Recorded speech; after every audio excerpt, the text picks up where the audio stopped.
حضرت عمر کا اسلام لانا اسلام کے لیے عزت کا ذریعہ بنا اور بلند آواز سے نعرہ تکبیر مکے کی فضاؤں میں بلند ہوا۔ 40 مسلمان جب ہو گئے تو پھر میرے رب نے کہا یا ایھا النبی حسبک اللہ، اے نبی تمہارے لیے اللہ کافی ہے، ومن اتبعک من المؤمنین، اور تمہارے لیے اہل ایمان کافی ہیں۔ حضور علیہ السلام کے حوالے سے ان کی حساسیت اور ان کا جوش و جذبہ اور ان کی غیرت ایمانی دیدنی تھی۔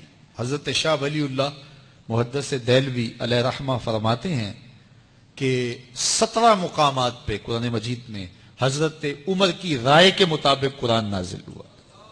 یہ اللہ نے حضرت عمر کو شان عطا فرمائی۔ اور پھر جب حضور علیہ السلام کے وصال کے بعد حضرت عمر سیدنا صدیق اکبر کے وصال کے بعد بھی تخت خلافت پہ بیٹھے، 22,55,000 مربع میل پہ آپ کی حکومت کی حدود پھیل گئی، اور حضرت عمر کی حکومت صرف انسانوں پر نہیں تھی، عمر کی حکومت پانیوں پر بھی تھی، عمر کی حکومت آگ پر بھی تھی، عمر کی حکومت ہواؤں پر بھی تھی، اور عمر کی حکومت دھرتی پر مٹی پر بھی تھی۔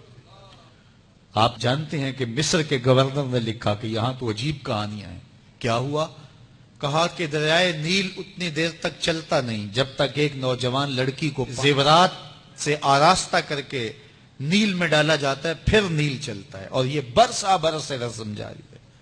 حضرت عمر کے پاس جب یہ پیغام پہنچتا ہے تو حضرت عمر نیل کو خط لکھ رہے ہیں، بسم اللہ الرحمن الرحیم، مصر کے نیل کے نام عمر کا خط، اور آگے لکھتے ہیں اے نیل اگر تو اللہ کے حکم سے چلتا ہے تو چل، ورنہ تیری کوئی ضرورت نہیں ہے۔ اور رکا لکھ کر کاشت کو دیا، جا کے یہ دریائے نیل میں ڈال دو۔ اللہ اکبر، جن کے رکے دریا بھی مانتے ہیں، پانیوں پر بھی حکومت ہے۔ اور نیل میں جب وہ رکا ڈالا گیا، نیل ایسا چلا آج تک کبھی رکا ہی نہیں ہے۔ پانیوں پر حکومت، ہواؤں پہ حکومت۔ مسجد نبوی کا ممبر ہے، عمر خطبہ دے رہے ہیں، عراق کے علاقہ نہاون میں جنگ ہو رہی ہے، مدینے سے 1 مہینے کی مسافت ہے، 1 مہینہ مسلسل چلیں تو نہاون آتا ہے۔ حضرت عمر خطبہ دیتے دیتے درمیان میں جملہ معترضہ کا، یا ساریہ الجبل، اے ساریہ پہاڑ نہ چھوڑنا۔ لوگ حیران ہیں کیا ماجرا ہوا کہ ہم سے مخاطبہ ہے، ساریہ نہاون میں ہے، اور کہا ساریہ پہاڑ نہ چھوڑنا۔ 1 مہینے کے بعد جب وہاں سے قاصد آیا، اس نے کہا اللہ نے فتح دے دی۔ کہا کیسے؟ کہا پہاڑ کو چھوڑ کر دشمن پر ٹوٹنے لگے تھے، آگے بڑھنے لگے تھے، ان پر حملہ آور ہونے لگے تھے۔ اچانک عمر کی آواز آتی، پہاڑ کو نہیں چھوڑنا، کیونکہ اگر ہم پہاڑ کو چھوڑ دیتے دشمن پیچھے سے حملہ آور ہونے کے لیے تیار کھڑا تھا۔ تو کہا بس ہم پہاڑ کو اپنی پشت پہ پھیر رکھا، اور اللہ نے اسی دن ہمیں فتح عطا کر دی۔ ہوائیں بھی ان کا پیغام پہنچاتی ہیں، پانی بھی ان کا حکم مانتے ہیں۔ اس زمانے میں فائر بریگیڈ سسٹم نہیں تھا، لیکن ایک آگ بڑھتی آ رہی ہے شہر کی طرف، لوگوں نے حضرت عمر کو بتایا، امیر المومنین آگ پھیلتی آگے بڑھتی چلی آ رہی ہے اور شہر کو اپنے قابو میں لینے والی ہے۔ عمر اپنی چادر اتارتے ہیں اور حضرت تمیم داری کو دیتے ہیں، کہا یہ چادر لے جاؤ اور ایسے ایسے کرو، آگ پیچھے بھاگتی چلی جائے گی۔ تو چادر ہلاتے جاتے ہیں حضرت تمیم داری، اور آگ پیچھے بھاگتی چلی جاتی۔ مٹی بھی حکم مانتی ہے۔ ایک لونڈی کھڑی رو رہی ہے راستے میں، کہا تجھے کیا ہوا؟ کہا ٹھوکر لگی، میرا تیل زمین میں بہہ گیا، میری مالکہ بڑی سخت ہے، وہ مجھے کہے گی تم نے یہ کیا کیا۔ عمر درہ زمین پہ مارتے ہیں، پھر الارض الم عادل علیک، زمین عمر نے تیری چھاتی پہ عدل نہیں کیا؟ تو عمر کے ہوتے ہوئے اس کا تیل پی جائے؟ زمین تیل باہر نکال دیتی ہیں، فرماتے ہیں ڈال لے اپنے برتن میں۔ تو یہ عمر کے ان کا حکم مٹی بھی مانتی ہے، ان کا حکم ہوائیں بھی مانتی ہیں، دریا بھی مانتے ہیں، ان کا حکم پانی اور آگ بھی مانتی ہے۔ وہ عمر، میرے حضور فرماتے ہیں ان الشیطان یفر من ذل عمر، میرا عمر وہ ہے جس کے سائے کو دیکھ کے شیطان بھی بھاگ جاتا ہے۔ حضرت عمر رضی اللہ تعالیٰ عنہ نے ایک بہترین نظم و نسق دیا اور امور سلطنت کو اس انداز سے منظم کیا۔ ایک غیر مسلم مفکر کہتا ہے اگر اس امت کو ایک اور عمر مل جاتا پوری دنیا پہ حکومت مسلمانوں کی ہوتی۔ ایک دن مسجد نبوی سے باہر حضور تشریف لا رہے تھے، دائیں ہاتھ میں حضرت ابو بکر کا ہاتھ تھا، بائیں میں حضرت عمر کا ہاتھ تھا، ایسے باہر کی جانب آ رہے تھے۔ دروازے سے کوئی بندہ داخل ہوا تو اس کو دیکھ کے حضور نے فرمایا ہا کازا نبعث یوم القیامہ، قیامت کے دن جب قبروں سے اٹھائے جائیں گے ہم ایسے ہی اٹھیں گے۔ میرے دائیں ہاتھ میں ابو بکر کا ہاتھ ہوگا، بائیں میں عمر کا ہاتھ ہوگا۔ اللہ اکبر۔ جے شک ہووی تے چل مدینے، جے شک ہووی تے چل مدینے، آ ویخ لے جوڑ مزاراں دا، بن یار نبی دیاں یاراں دا۔ حضرت ابو ہریرہ رضی اللہ تعالی عنہ سے مروی ہے، کہتے ہیں رسول کریم صلی اللہ علیہ وآلہ وسلم نے ارشاد فرمایا، جب تم میں سے جو نیک لوگ ہوں گے وہ تمہارے حکمران ہوں گے، اور تمہارے اغنیاء سرمایہ دار لوگ سخی ہوں گے، اور تمہارے امور باہمی مشاورت سے طے پائیں گے، تو پھر زمین کا سینہ، زمین کا ظاہر زمین کے باطن سے تمہارے لیے بہتر ہوگا۔ پھر تم جیو، زندگی کے مزے لو اور دنیا آخرت کی کمائیاں کرو، پھر لمبی زندگی نصیب ہو، سعادت مندی کی زندگی ہے۔ اور جب تمہارے امراء شریر ترین لوگ ہوں، جتنا بڑا شریر ہے اتنے بڑے اعلی منصب پہ فائز ہے، جتنا بڑا ڈاکو ہے، مکار اور خائن ہے اتنے بڑے منصب پہ بیٹھا ہوا ہے۔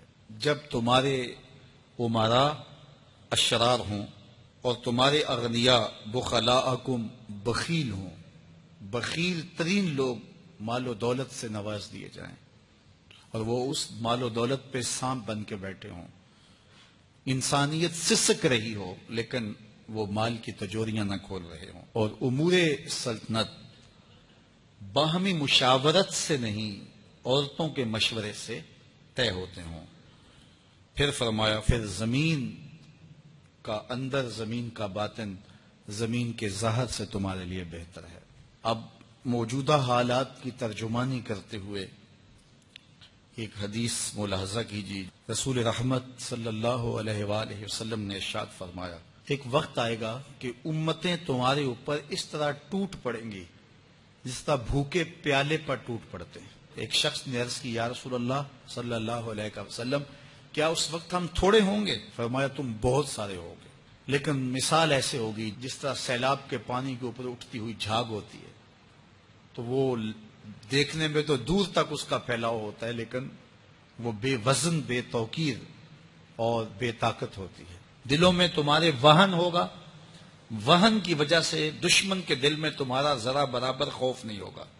56-57 اسلامی ریاستیں ہوں گی لیکن خوف نہیں ہوگا۔ ایک برما جیسا چھوٹا سا ملک بدماش بن کے کھڑا ہو جائے گا اور وہ تمہارے بھائیوں کو، تمہاری بہنوں کے گلے کاٹے گا، وہ تمہاری بہنوں بیٹیوں کی آبرو ریزی کرے گا، اور اس کی ویڈیوز سوشل میڈیا پہ گھومتی پھرے گی، تم کھلی آنکھوں سے دیکھو گے کہاں وہ زمانہ کی ایک خط پہنچے اور بجلیاں لگ جائیں، اور کہاں کہ تمہارے سامنے چیختی، چلاتی، روتی، ہاتھ جوڑتی بہن کی تصویریں ہوں لیکن تم کچھ نہ کر سکو۔